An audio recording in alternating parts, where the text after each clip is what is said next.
Bienvenue. Je suis vraiment heureux de vous accueillir ici ce matin. C'est notre première cette année d'une série qu'on espère qui va durer longtemps, la série Bâtir durable. Fonds immobilier, la filiale qui a été créée en 1991, elle investit en partenariat avec des promoteurs. Et fonds immobilier, c'est 43 projets. Je suis toujours un peu obligé de me référer à ça parce que ça change assez régulièrement, mais 27 150 emplois qui ont été maintenus, créés ou maintenus au Québec. Pour nous autres, c'est un élément absolument fondamental de notre mission.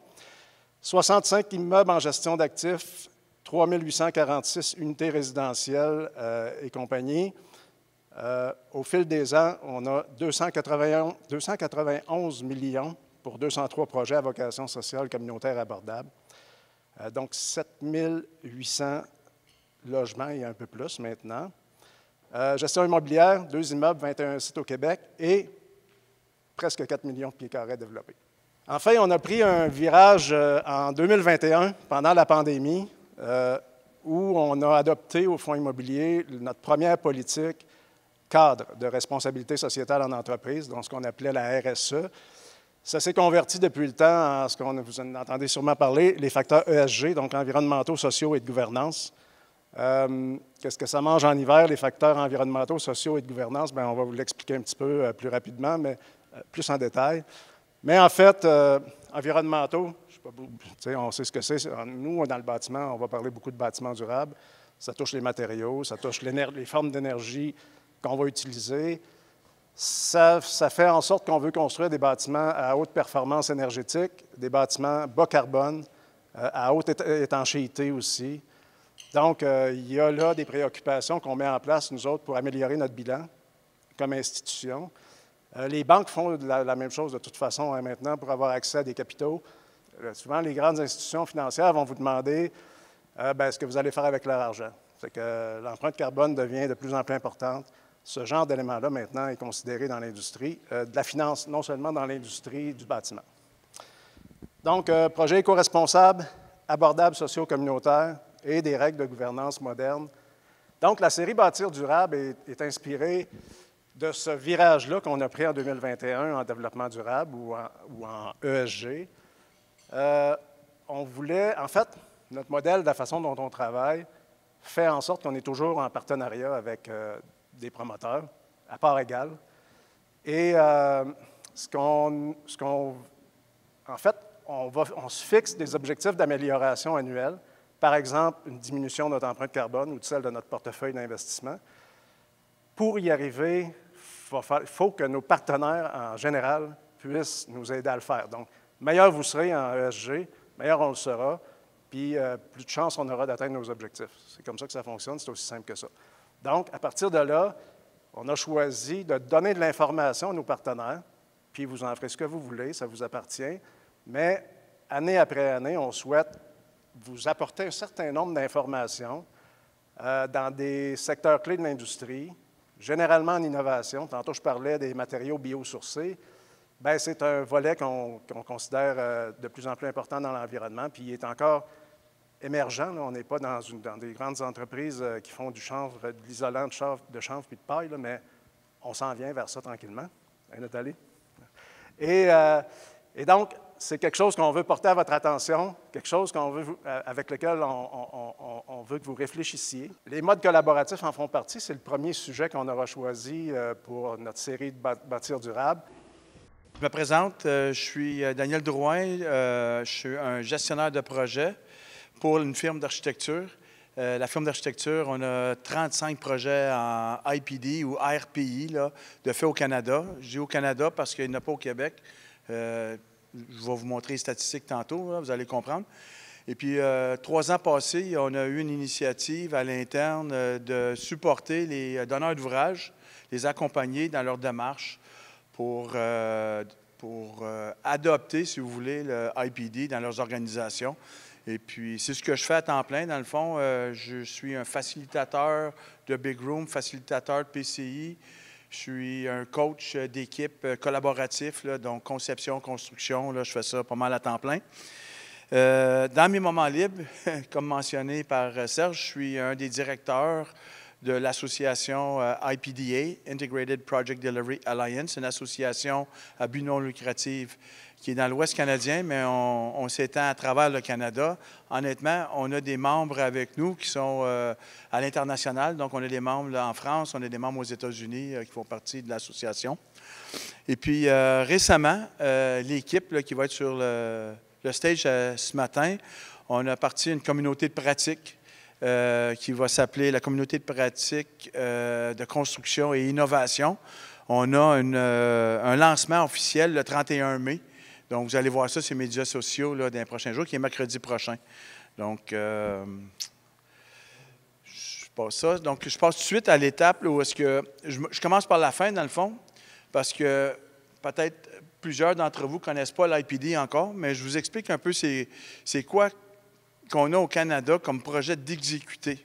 Donc, il y a 3 ans, il y avait 45 projets en Alberta, une quinzaine en Ontario. Les projets en Ontario sont plus alentour de la région de Toronto. Depuis aujourd'hui, on est rendu à 116 projets qui sont en cours d'exécution au Canada. 18 en Colombie-Britannique, 50 en Alberta, 2 en Saskatchewan, 45 en Ontario, alentour de la région de Toronto. Il y a vraiment un gros boom alentour de la région de Toronto. Et puis un qui vient de démarrer là, en Nouvelle-Écosse. Donc, un peu de statistiques, faire plaisir à mes amis de la FTQ. Il y a 4 projets qui ont été exécutés sur les 116. Il y en a 4 qui ont été faits par le privé. 7 projets parapublics. 4 projets au niveau des provinces qui ont été gérés par une province. Donc, 92 % de ces projets-là, des 116, c'est des projets municipaux. Je ne comprends pas pourquoi, mais c'est ça qui est arrivé. Aux États-Unis, c'est complètement le contraire.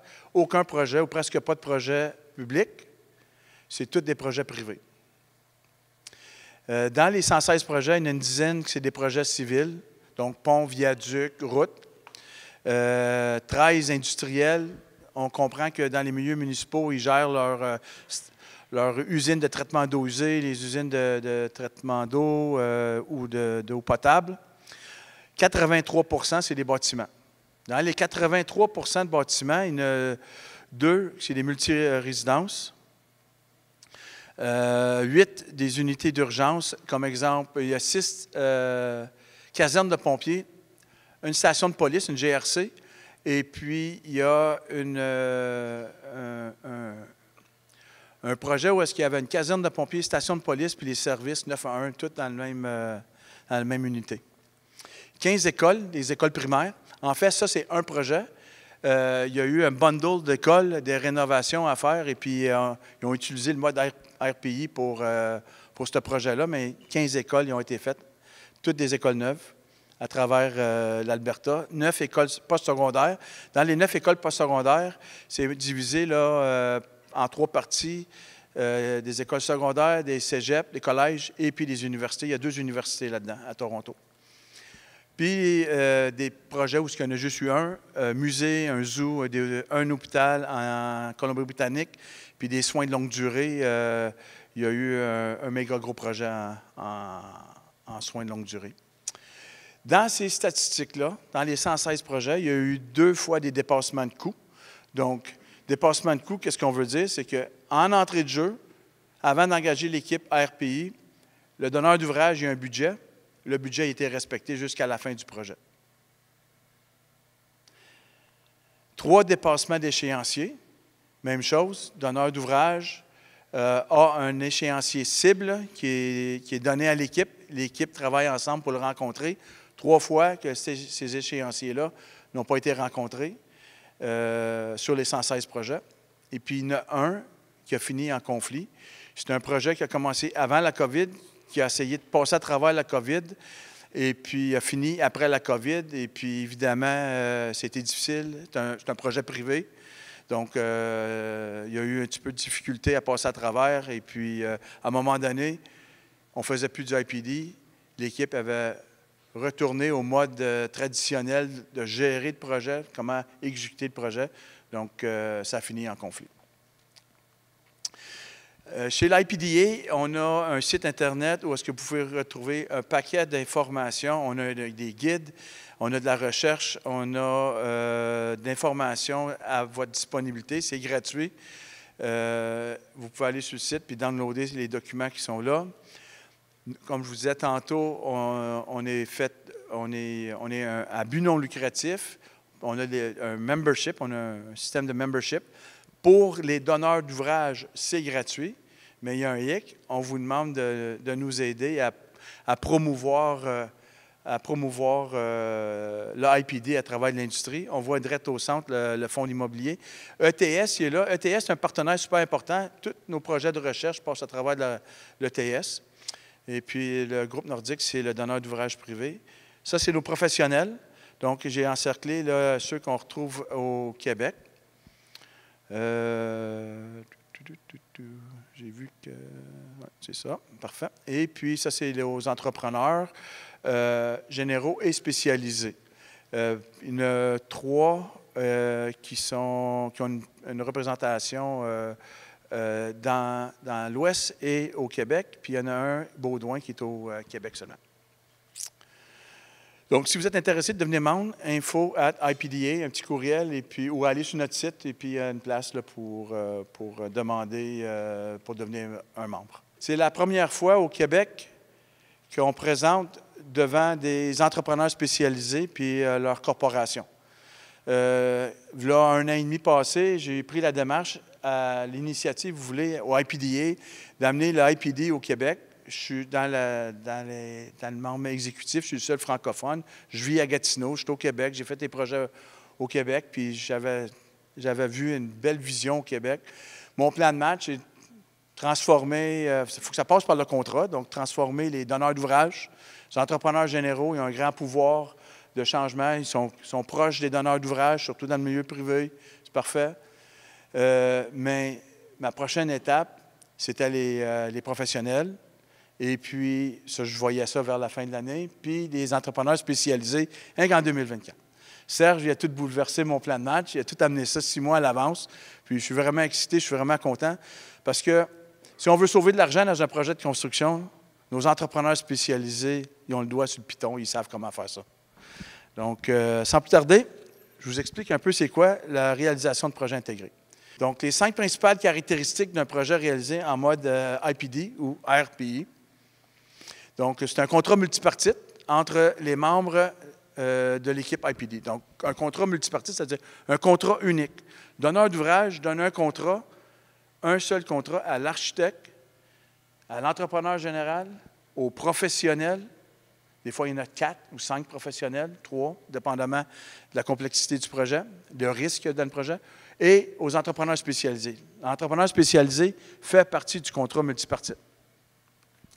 C'est un processus décisionnel collaboratif. Je vais expliquer un petit peu plus loin dans la présentation comment que le projet peut être géré avec un seul contrat, les rôles et responsabilités, les équipes de dirigeantes, c'est quoi une équipe de gestion de projet, puis les équipes là, de conception, là, si vous voulez.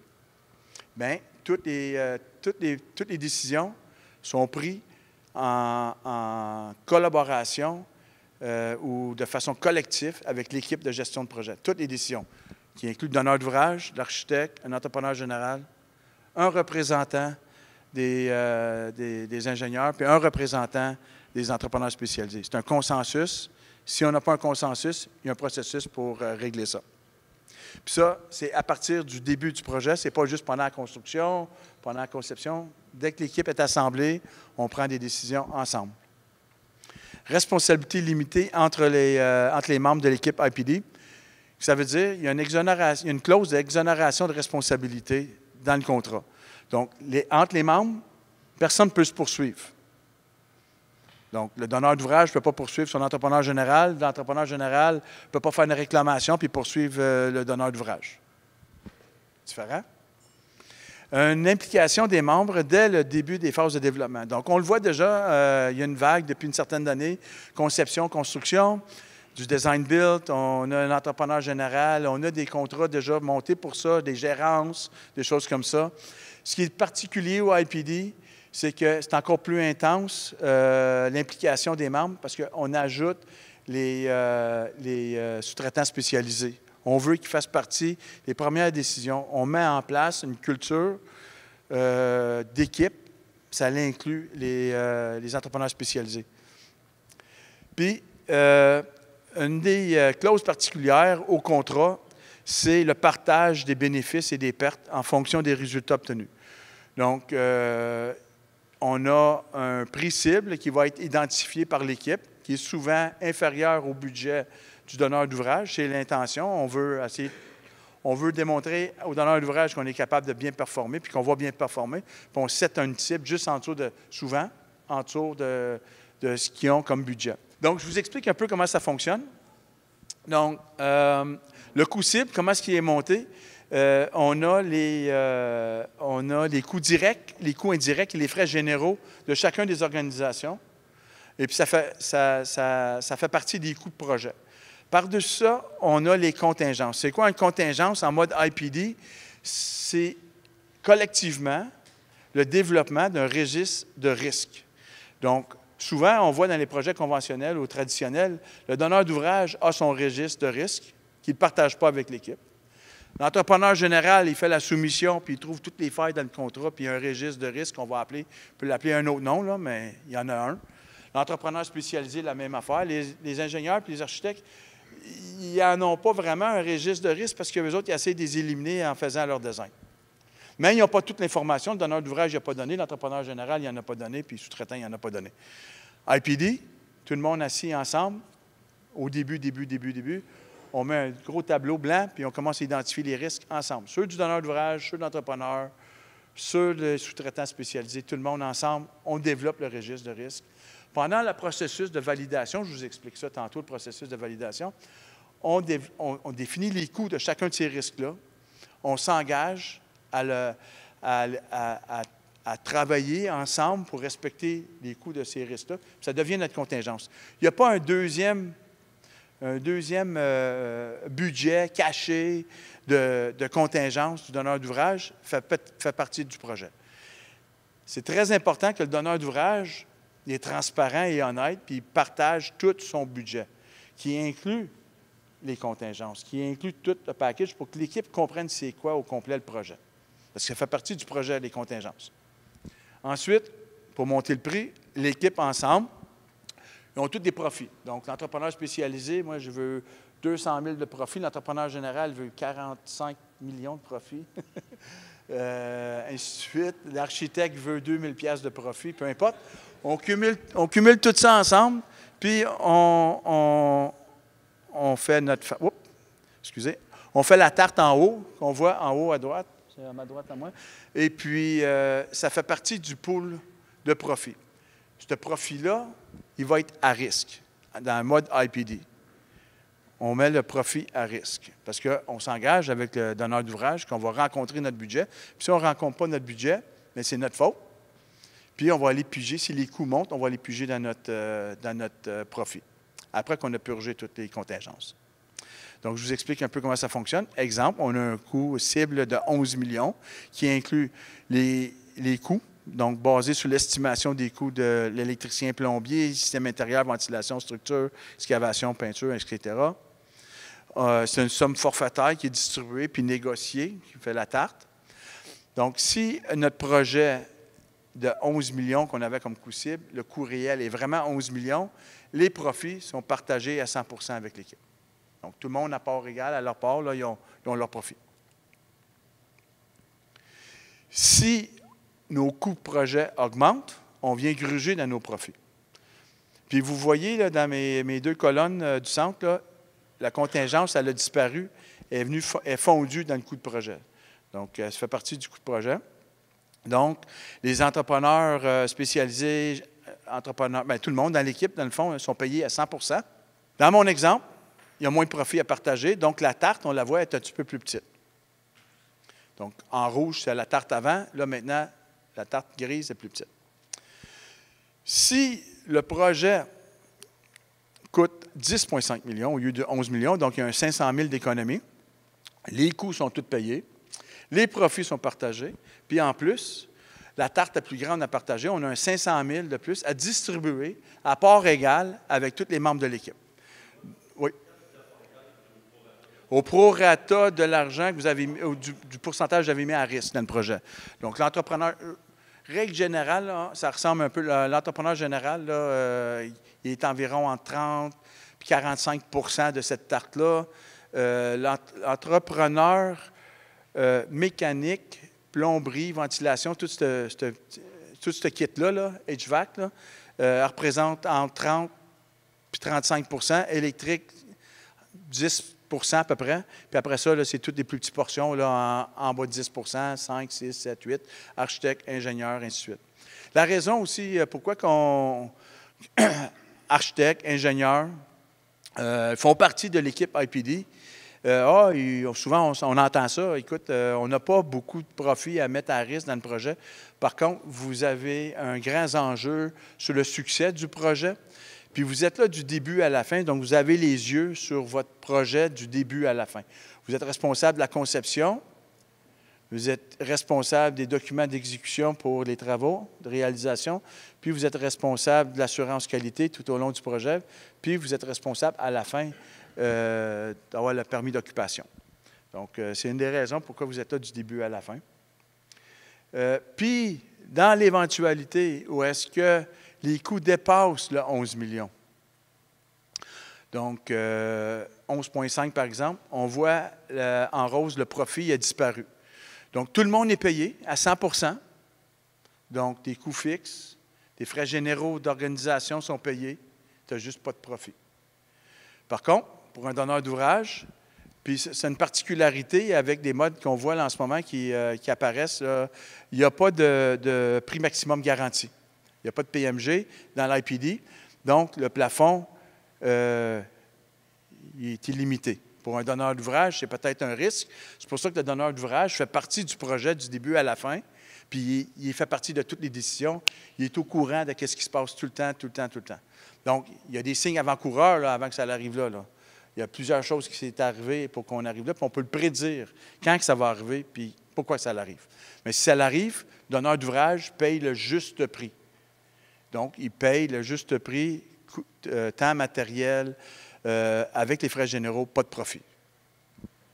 Des questions jusque-là? Oui. Ouais. Oui, Marc? Ça va être un peu ma question. Tu parles de profit, mais c'est différentes entreprises avec des modèles d'affaires complètement différents, des architectes, des ingénieurs, des entrepreneurs spécialisés, des entrepreneurs généraux. Les profits, ce n'est pas toutes les mêmes marges. Comment qu'on fait la différence entre le profit d'une firme d'architecture versus les profits d'un entrepreneur général ou de spécialisé? Ce n'est pas les mêmes marges parce que ce n'est pas les mêmes modèles d'affaires. Absolument, tu as tout à fait raison. Donc, dans le processus d'appel d'offres, on définit comment calculer les profits et les frais généraux. Parce que les frais généraux aussi, ce n'est pas calculé d'une firme à l'autre de la même façon. Il y en a que c'est un multiplicateur. Il y en a, c'est vraiment défini par coût. Il y en a qui ont des grosses organisations. Vous avez vu dans la liste des membres tantôt, là, Stantec, WISP, écoute, ils ont des bureaux à travers l'Amérique du Nord, même à travers le monde, là, dans certains cas. Donc, les frais de bureau, si tu veux, de la maison mère, ne font pas partie des frais généraux associés à un projet. Mais il y a des façons de calculer ça. Mais pour répondre à ta question, l'entrepreneur général, habituellement, ses profits sont établis sur l'ensemble du projet, excluant la conception.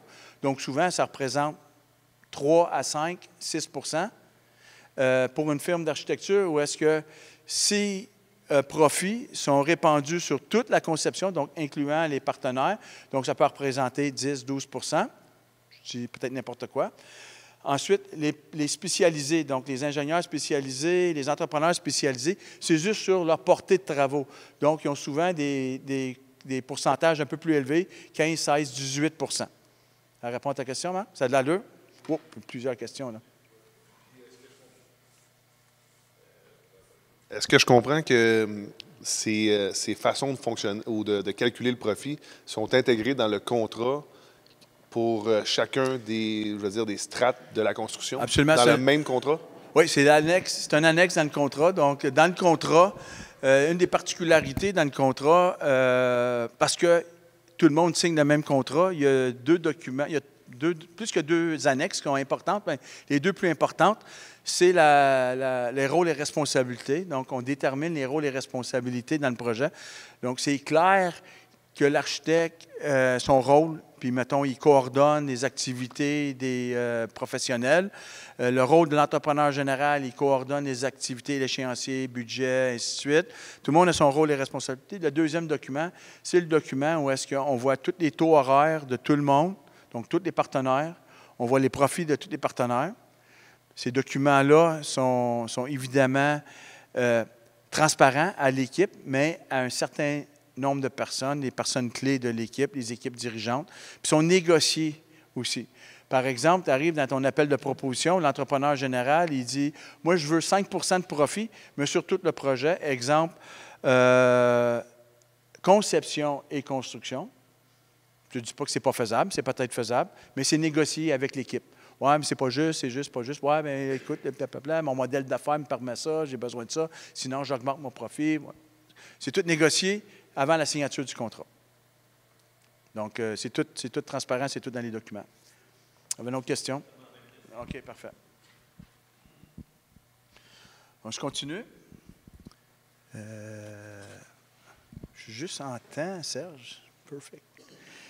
Je suis parfaitement en temps. Donc, un des principes contractuels, c'est un modèle parfait pour réunir le Lean, le BIM, puis l'intégrer dans le RPI. Et puis, c'est pas pour rien aujourd'hui, dans la présentation, on a Frank qui va parler du BIM, puis on a Louis qui va parler du Lean. Puis, c'est un des facteurs de succès, ou les facteurs de succès, c'est l'utilisation du BIM pour sa façon de collaborer au niveau de la conception, construction. Et si on va aller plus loin, on peut utiliser le BIM, le modèle qu'on a créé pour les opérations d'un immeuble. Puis le Lean, tous les processus RPI qu'on utilise, ils viennent du Lean Construction. Donc, on va parler de prise de décision collaborative, documenter nos décisions sur des documents comme le A3. On va parler de planification collaborative avec le Last Planner System. Louis, tantôt, il y en a pour 1 heure à nous parler de ça. Pourquoi l'IPD? Il y a une recherche qui a été faite en 2012, je pense. C'est aux États-Unis, avant que l'IPD arrive au Canada. C'est une de nos recherches qu'on utilise au IPDA. On va voir les donneurs d'ouvrage avec ça. C'est seulement les donneurs d'ouvrage qui ont répondu à cette recherche-là. Donc, la capacité d'atténuer les risques. 50 % des donneurs d'ouvrage utilisent l'IPD juste pour ça. C'est leur seule et unique raison. Ils veulent gérer les risques avec l'équipe. Ils trouvaient que les entrepreneurs puis l'équipe de réalisation de projets, ils mettaient trop de fluff dans les projets parce qu'il fallait qu'ils se protègent pour les risques. Et puis, ça gonflait les coûts de projet, puis on était un peu partout. Donc, la capacité de mitiguer les risques, 50 %. Certitude des coûts. Ça, je vais en revenir tantôt, je vais vous expliquer ça, mais 30 % des donneurs d'ouvrage utilisent l'RPI pour avoir une certitude des coûts. Ils sont tannés de retourner à la banque après pour aller chercher de l'argent additionnel. Certitude de la date de fin. S'il y a des donneurs d'ouvrage dans le privé, puis aux États-Unis, le privé, c'est, comme je vous ai dit, d'entrée de jeu, c'était les plus grands adeptes du IPD. First into the market, premier dans le marché, c'est super important. Donc, peu importe le coût de projet, je veux être le premier dans le marché. La date du 30 novembre, c'est important pour moi, à tout prix. 15 % des donneurs d'ouvrage utilisent l'IPD pour ça. Capacité d'innover, 4 %. Je suis certain que je refais cette statistique-là. Aujourd'hui, la capacité d'innover, elle a augmenté de beaucoup. Puis, amélioration des opérations, 1 %. En 2012, le Lean commençait aux États-Unis. Comme je l'ai dit, c'est une recherche qui a été faite aux États-Unis. Et puis, ça aussi, aujourd'hui, je vous dirais que l'améliorer la productivité de nos opérations, le Lean a beaucoup aidé. RPI a beaucoup aidé avec ça. Donc, c'est quoi les phases d'un projet en IPD? Donc, les phases traditionnelles, en haut, on les voit. Donc, la préconstruction, conception schématique, développement, documents émis pour construction, approvisionnement, construction. Mais on voit qu'on a une certitude du coût seulement après les soumissions, la période d'approvisionnement. C'est le seul moment où l'entrepreneur, le donneur d'ouvrage, a la certitude des coûts. En réalisation de projet intégré, on a une certitude des coûts. Les phases sont prévalidation, donc c'est la partie préconstruction, validation, qui est l'équivalent d'une conception schématique, après ça, conception et approvisionnement, c'est une grosse phase. Je vous explique tout à l'heure pourquoi elle est longue comme ça, cette phase-là. Construction, après ça, clôture. Puis, on a une certitude après la validation. Donc, la phase de validation, c'est la phase où est-ce que l'équipe se commet à une portée des travaux, à un coût cible et un échéancier cible. À partir de ce moment-là. Un tiers moins de temps, un tiers plus vite, whatever. En un tiers de temps, c'est ça que je veux dire, en un tiers de temps, tu as les mêmes résultats qu'un projet traditionnel. Donc, on a la phase prévalidation. La phase prévalidation, c'est la phase qu'on sélectionne l'équipe. Une fois que l'équipe est sélectionnée, la première affaire que l'équipe fait, en dedans de 3 semaines, on valide le coût admissible du client, le budget du client. Donc, on fait 3-4 petites réunions ensemble, un peu comme qu'on fait déjà dans les modes traditionnels, puis ensemble, on valide si le budget il y a du bon sens. J'ai vu récemment un projet donneur d'ouvrage, il y avait 10 millions pour exécuter les travaux. L'équipe est mandatée, ils ont une lettre d'engagement pour commencer à vérifier les coûts admissibles du projet. 3 semaines après, ça ne marche pas. Écoute, ça va coûter 25 millions. On est dans un milieu historique. Ça va prendre des fouilles archéologiques. Ça coûte cher. Le donneur d'ouvrage ne croit pas ça. Il vient dans la big room avec l'équipe, commence à passer à travers leurs hypothèses puis leurs scénarios. Puis il s'est rendu compte que c'était 25 millions. Il avait vraiment raison. Il a tout arrêté. Il a payé tout le monde, profit, frais généraux, toute l'équipe. Il a envoyé tout le monde chez eux. Il est allé en appel d'offres public, un mode traditionnel. Puis ça a coûté 42 millions. Donc, prévalidation, c'est un petit peu ça. Ensuite, la validation, c'est la phase qui dure environ 6 à 12 mois. On a toute l'équipe ensemble. On se rencontre régulièrement dans des big rooms. On fait du PCI, on fait de la facilitation, on fait de la développement. On ne développe pas les plans et devis à ce moment-ci. On fait juste développer le plan d'affaires, si vous voulez, pour le projet. Donc, les équipes RPI, comment est-ce qu'on va les procurer? Comment est-ce qu'on va les approvisionner, je devrais dire? Un appel de qualification et on sélectionne l'équipe. Donc, on a plusieurs façons de sélectionner une équipe, mais la façon la plus commune, entrepreneur général et architecte en premier lieu. On engage l'entrepreneur général et architecte sur une base qualitative, sur leur expérience de collaborer ensemble sur des projets qui ressemblent aux projets qui vont soumissionner, capacité de fournir les ressources pour le projet, capacité de fournir la technologie, l'innovation, la collaboration qui est nécessaire pour faire le projet.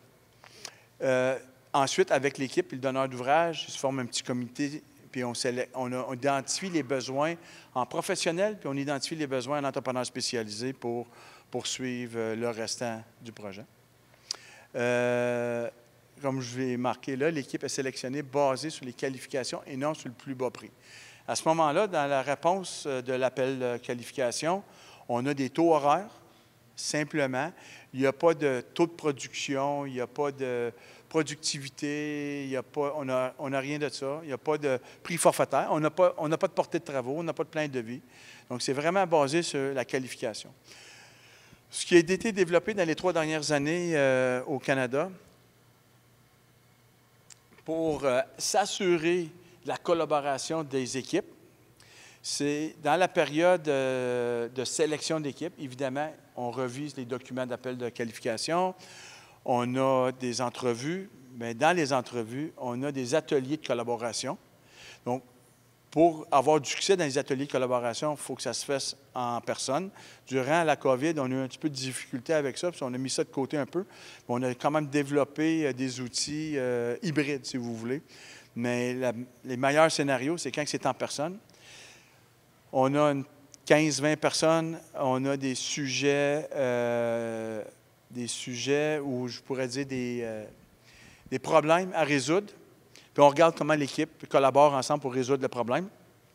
Mais ce qui est particulier, puis où est-ce qu'on a le meilleur succès, c'est où est-ce qu'on peut intégrer le donneur d'ouvrage à même de ces tables de discussion-là pour vraiment avoir une perception de collaboration chez le donneur d'ouvrage que l'équipe qui va choisir, il va être capable de travailler avec, il y a un fit avec. Donc, encore une fois, ce n'est pas le plus bas prix, c'est complètement une autre étape. L'étape suivante dans la sélection d'équipe, ensuite, là, après que l'équipe, on a sélectionné, on a passé la liste des trois équipes shortlist, les trois équipes là, qu'on a apportées à l'entrevue, si vous voulez. La dernière étape, c'est une entrevue juste avec l'équipe dirigeante. L'équipe dirigeante, donc, un signataire par organisation de chacune des compagnies, ensemble dans un atelier. Ça dure à peu près 4 heures. Puis l'idée, là, c'est que vous allez vous marier ensemble là, pour les 2-3 prochaines années. Êtes-vous capable là, de travailler ensemble? C'est quoi vos valeurs d'entreprise? Nous, les évaluateurs, je dis nous parce que souvent je fais partie de l'équipe d'évaluation, on les connaît, mais eux autres, ils ne se connaissent pas entre eux autres nécessairement tout le temps. Donc, on s'assure qu'ils se comprennent puis qu'ils se connaissent, puis qu'il y a un fit, puis il y a un engagement, puis un commitment de leur part de poursuivre le projet du début à la fin.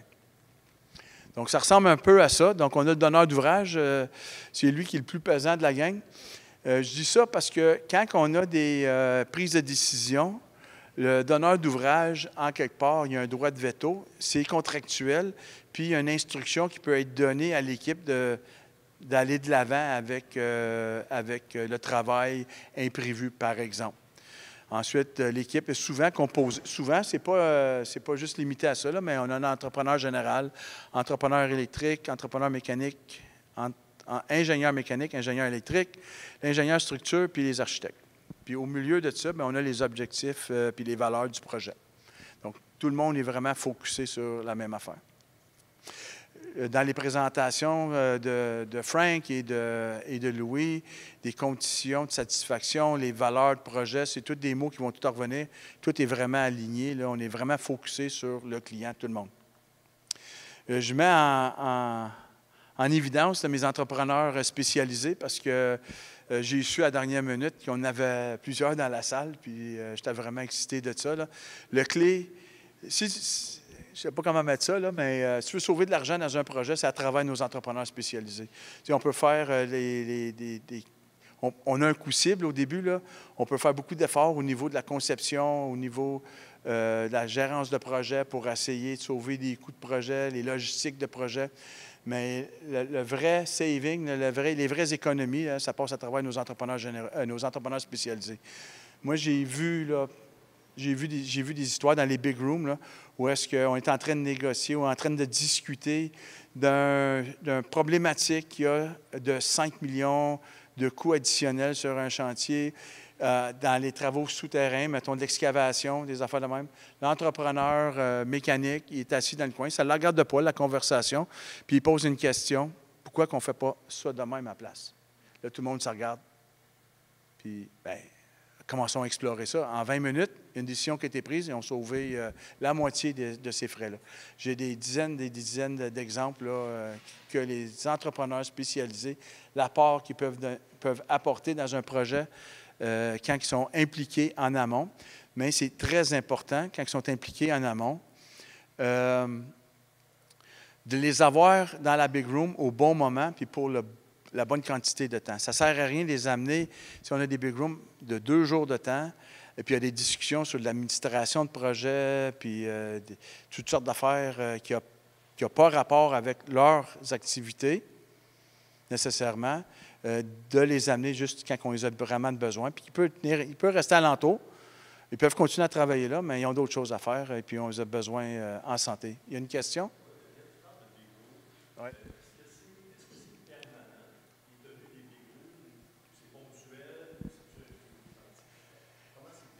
Donc, un big room, dans un langage de construction, c'est un bureau de chantier, dans le fond. Souvent, on le voit, on en voit 2 durant le cycle de vie de construction. Donc, on envoie un bureau de chantier pour la période de validation et de conception. Puis quand le projet commence, on déménage la big room sur le chantier de construction. Big room veut dire grande salle, mais en réalité, ce n'est pas nécessairement une grande salle. C'est l'idée derrière la big room qui veut dire qu'on est dans un endroit où est-ce qu'on collabore, c'est un endroit collectif où est-ce que tout le monde vient. En termes de durée, si vous voulez, là, il y a différentes façons de le faire. On voit les plus petits projets, 1 journée par semaine à toutes les semaines, 2 jours par semaine à toutes les 2 semaines, 3 jours à toutes les 3 semaines. Puis, dans les semaines où on n'a pas d'activité en présentiel dans la Big Room, il y a une journée Big Room virtuelle ou une demi-journée virtuelle où est-ce qu'on a une mise à niveau de l'information, on partage l'information, on a ce qu'on appelle des shout-outs, des annoncements, l'avancement des activités, j'ai besoin de quelque chose de quelqu'un, en tout cas. Donc, c'est un petit peu ça. J'ai répondu à ta question? Excellent.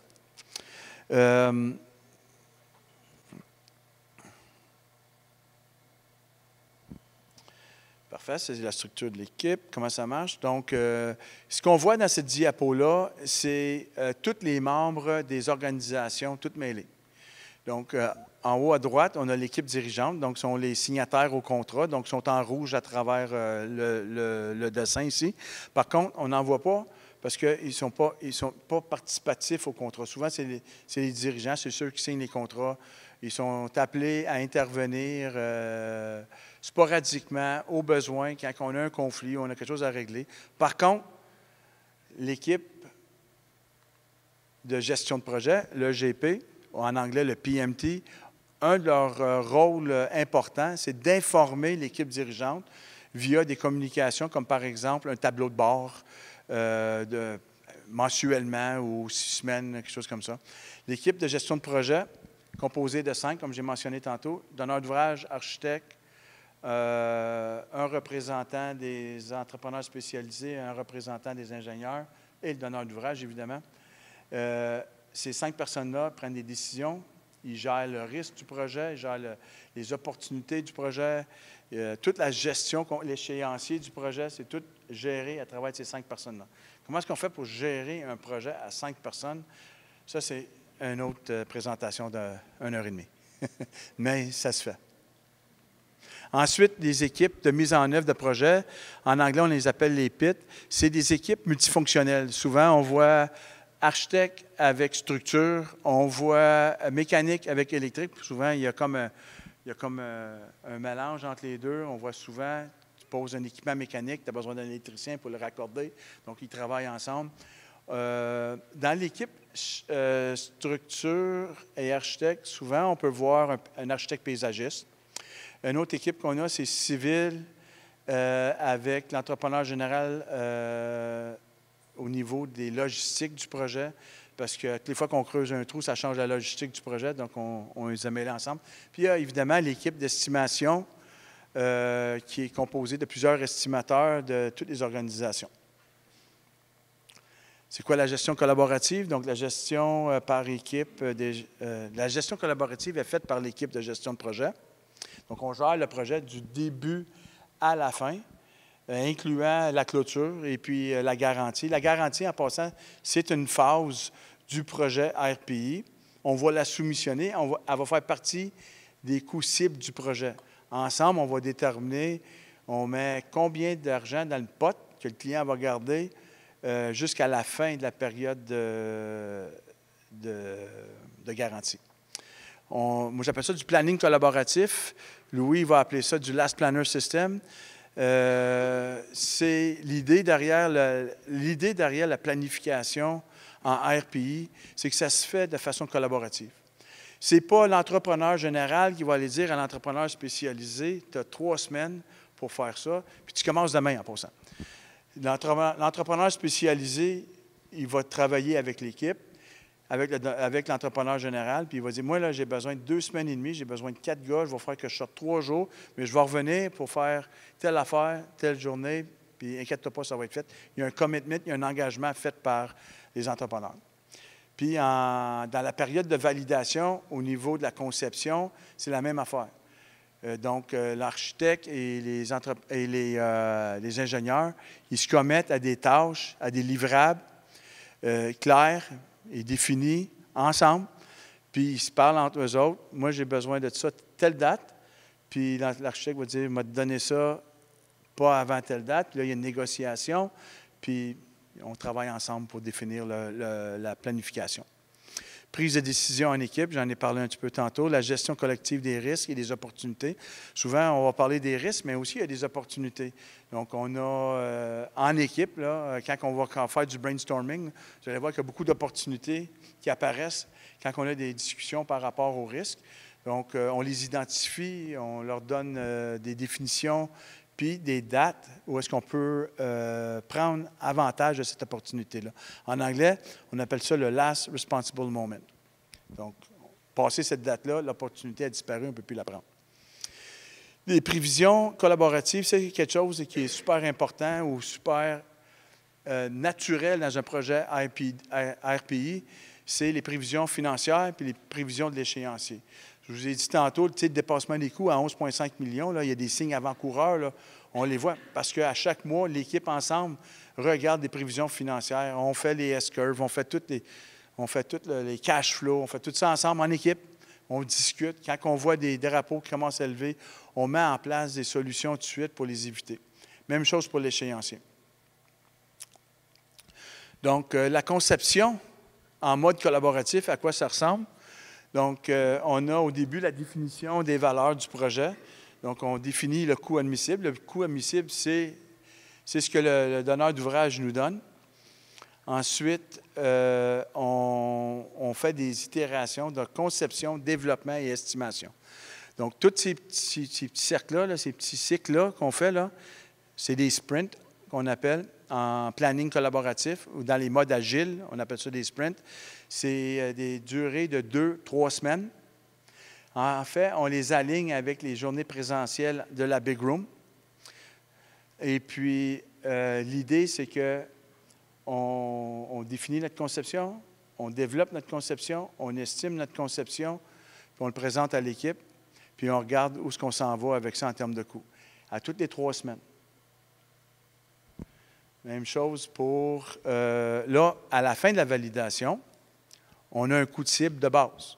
Donc ça, c'est l'équipe se commet au coût cible de base. Donc après 6 mois, 8 mois de travail itératif à toutes les 2-3 semaines, on développe, on est arrivé à un coût cible. Le coût cible est vraiment aligné aussi avec l'échéancier, évidemment, pour avoir un budget cible ou un coût cible, on a besoin de connaître l'échéancier, toutes les logistiques du projet, ainsi de suite. Après ça, on a un engagement avec le donneur d'ouvrage, soit qu'on signe le contrat à ce moment-là, ou il y a une lettre qui est donnée à l'équipe comme un MOU en anglais, désolé. Et puis, le contrat il est signé à la fin de la conception. Mais il y a différents formats en IPD, il y a différents contrats qui gèrent ça différemment. Mais l'idée, c'est que l'équipe se commet au coût cible à ce moment-là, à la fin de la validation. Donc, même chose, la conception à valeur cible. Donc, pendant la validation, l'idée, c'est d'identifier le coût cible. Pendant la conception, on design en fonction du coût cible. Ça, c'est complètement différent d'un mode traditionnel, parce que là, on vise le coût cible, puis on vise, c'est un target, puis on s'en va vers le target. Ce qui est aussi important, tantôt, je vous ai parlé des équipes de mise ou les PIT, là, les équipes de mise en œuvre de projet. On a parlé d'équipes comme mécanique électrique. Ils vont avoir leur propre budget. Ils sont responsables de rencontrer leur propre budget. Architecture et structure, ils ont leur propre budget. Ils sont responsables de rencontrer leur budget. L'entrepreneur général, au niveau des logistiques, des frais généraux du projet, pour gérer ce projet-là, puis l'amener à terme, santé, sécurité, qualité, ainsi de suite, il a son budget. Tout le monde a son budget, tout le monde focus vers le budget, puis à toutes les itérations, on rassemble les chiffres ensemble, puis on regarde où est-ce qu'on est. Puis ça va ressembler à ça, malheureusement, c'est petit un peu, là, mais où est-ce qu'il y a la grosse flèche rouge, c'est au début du coût cible, puis en bas, à droite, Les verts, c'est nos coûts de base, nos coûts cibles de base. Donc, ça monte, ça descend, ça monte, ça descend. On travaille vraiment pour atteindre notre coût cible. Oui, une question? Attends le micro. L'analyse de la valeur, dans le fond, c'est ce que je comprends. Oui, c'est exact. C'est en plein ça. L'analyse des valeurs, absolument. Puis l'optimisation de coûts, dans le fond, on jumelle tout ça, mais au lieu d'attendre à la fin, ce qu'on fait plus trop souvent, malheureusement, on le fait plus le jour 1. C'est exact. On fait ça. C'est un processus en continu. C'est exactement ça. Ça, c'est la mode traditionnelle qu'on connaît, puis ça s'en va exactement où ce que tu t'en vas. Donc, on définit nos valeurs, on fait une conception, on fait une conception, mettons, 33 %, on fait l'estimation, il faut faire la réingénierie, on retourne en arrière, on fait la même affaire, on remonte à 66 %, on fait la même affaire, on tourne en haut. Donc, le principe de cycle est semblable. La grosse différence, c'est que c'est beaucoup plus court. Donc, on apprend beaucoup plus vite, puis on s'ajuste aux valeurs du projet beaucoup plus rapidement. Puis, on n'a pas ces dépassements-là, puis la réingénierie. Puis, tantôt, Louis va parler de gaspillage. Quand on retourne en arrière, puis on fait de la réingénierie, puis on recommence des plans, c'est du gaspillage. Puis ça n'apporte pas de valeur au donneur d'ouvrage. Le donneur d'ouvrage ne veut pas payer pour du gaspillage. C'est de l'argent qu'il n'a pas besoin. C'est une activité qu'il n'a pas besoin pour opérer sa bâtisse. Donc, les facteurs pour réussir un projet. Donc, ce que je vais vous nommer là, dans le fond, là, c'est des expériences, dans le fond, depuis plusieurs années, qui font en sorte que, puis vous les connaissez déjà toutes, c'est des affaires que vous dites déjà dans vos projets. Si on pourrait faire ça, maudit que ça irait bien. Si on pourrait faire ça, maudit que ça irait bien. Puis vous allez voir, c'est tout ça. C'est juste que le mode IPD, ARPI, il rassemble tout ça dans un même contrat avec le même monde, puis on réussit à faire ça. Donc, l'honnêteté et la transparence. Le donneur d'ouvrage est honnête, puis il est transparent quand il émet son coût admissible pour le projet. Il dévoile tout. Ses contingences, il dévoile tout. L'honnêteté et la transparence, je peux juste pas revenir à ça, ça va des deux bords, là, par exemple. L'entrepreneur général, les sous-traitants spécialisés, c'est la même affaire. On partage avec le donneur d'ouvrage l'information qu'il doit connaître pour le succès du projet. Objectif clair. Ça vient encore une fois du donneur d'ouvrage. Je dis tout le temps que l'appel d'offres, si vous voulez, ou l'appel de proposition, c'est le premier document qui s'en va dans l'industrie du donneur d'ouvrage qui tend la main à ses futurs partenaires. On veut travailler avec vous autres. On est transparent, on va être clair à nos objectifs, puis on veut travailler ensemble, on veut être collaboratif avec vous autres. Ce document-là, cet appel de proposition-là, ou appel de qualification, elle est très, très, très importante. Le langage utilisé là-dedans est très important. On a vu souvent dans des donneurs d'ouvrage qui n'ont pas été capables d'émettre des documents d'appel d'offres là, qui passent le message vraiment. Donc, il y a un deuxième message derrière la tête du donneur d'ouvrage, puis c'est pas clair. L'utilisation du BIM, la plateforme collaborative. J'en parlerai pas trop longtemps. Frank va en parler tantôt. L'utilisation du Lean, la même affaire. Les facteurs de succès d'un projet, les modes d'opération de Lean en design et en construction font partie des facteurs de succès. Est-ce qu'on peut faire un projet RPI sans le Lean? Oui. Elle m'a posé la question tantôt. Oui, on peut. Tu n'auras pas les facteurs de succès que l'RPI peut vous apporter. Ça, je vous le garantis. La cohabitation, la Big Room, j'en ai parlé tantôt, une journée par semaine ou 2 semaines, 2 jours. La cohabitation, c'est super important, c'est le facteur de succès. C'est quand on est tous dans la salle ensemble. Écoute, imaginez-vous, tu n'as pas besoin d'envoyer un courriel pour demander une question qui va l'envoyer à l'architecte. Ils sont tous dans la même pièce. Puis bien souvent, quelqu'un est en train de travailler de façon anodine, à faire d'autres choses, puis il y a une discussion à une autre table. Puis il dit « Hey, moi, j'ai attendu ça, là. J'ai fait ça dans un projet à un moment donné, puis on a fait ça, puis je viens de résoudre un problème. » C'est incroyable le pouvoir de la cohabitation. Le respect des personnes, donc l'établissement de la culture collaborative dès le début. En partant, la première affaire qu'on fait dans un projet, une fois que l'équipe est toute assemblée, On a 2 ou 3 jours, des fois 4 jours, dépendamment du niveau de maturité de l'équipe au IPD. On fait les réunions de démarrage en présentiel, toute l'équipe ensemble. C'est intense, c'est beaucoup de formation, beaucoup d'informations, il y a des activités, il y a toutes sortes de choses, mais on installe la culture en partant. Il y a des activités aussi de team building durant cette période-là.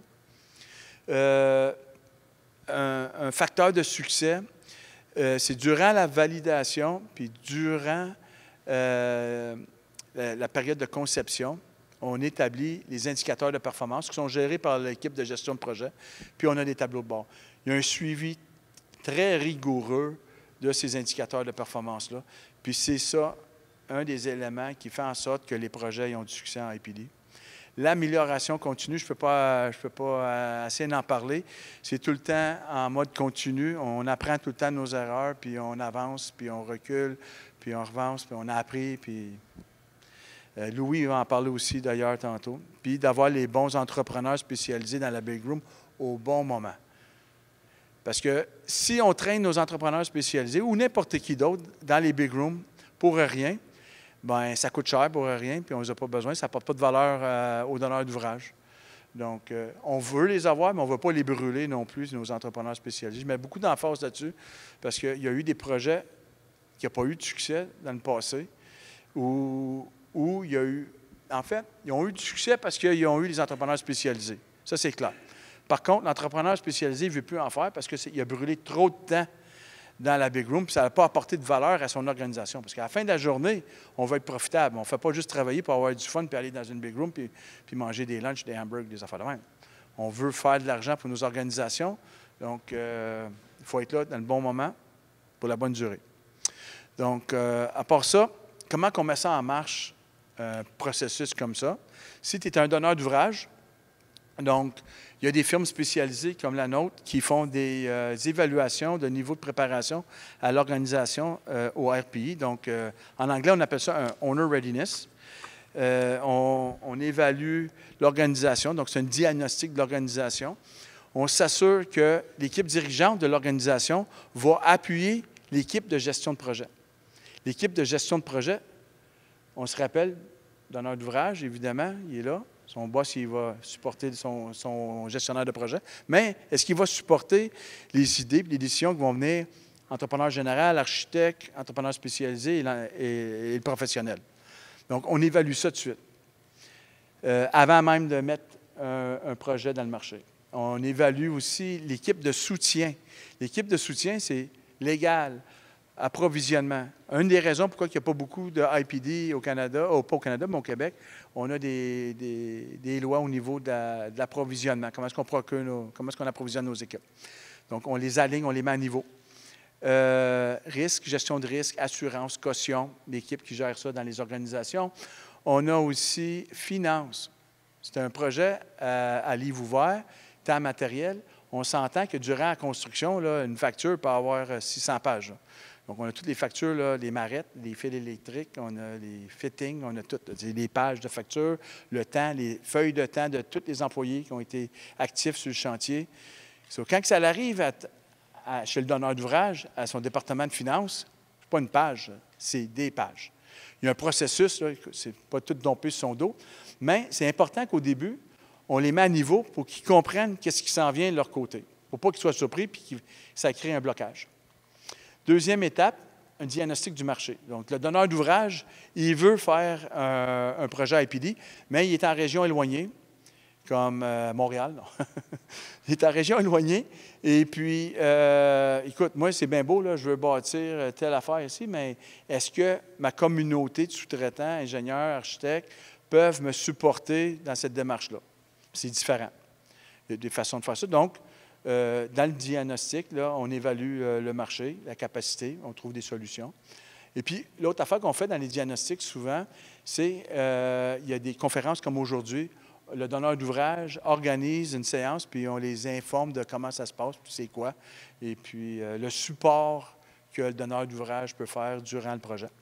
L'étape 3, bien, on les accompagne dans la stratégie d'approvisionnement. Donc, le contrat, le développement de l'appel d'offres évaluation, sélection d'équipe. On les amène jusqu'à la gate où est-ce qu'on part le projet, la validation. Si tu es un concepteur-constructeur, puis vous voulez éventuellement répondre à des appels d'offres RPI, même chose, 2 étapes au lieu de 3. Donc, le diagnostic de l'organisation, même affaire. Êtes-vous setupé pour faire de la planification collaborative? Êtes-vous setupé pour faire la facturation à livre ouvert comme ça, ainsi de suite. Donc, on diagnostique ça. Vos cautions, vos assurances, comment c'est géré, ainsi de suite. Et l'étape 2, mais c'est la stratégie de réponse à l'appel de qualification. Il y a des stratégies. C'est pas rare que... j'ai vu dans un cas, à un moment donné, où est-ce que le donneur d'ouvrage n'avait pas réalisé, il a fait son appel de proposition, architecte, entrepreneur général, puis ils ont sélectionné les types d'entrepreneurs spécialisés qui avaient besoin. Ils ont envoyé ça dans le marché. Ça, c'est au début. Là. Entrepreneurs spécialisés, ils ont des estimateurs.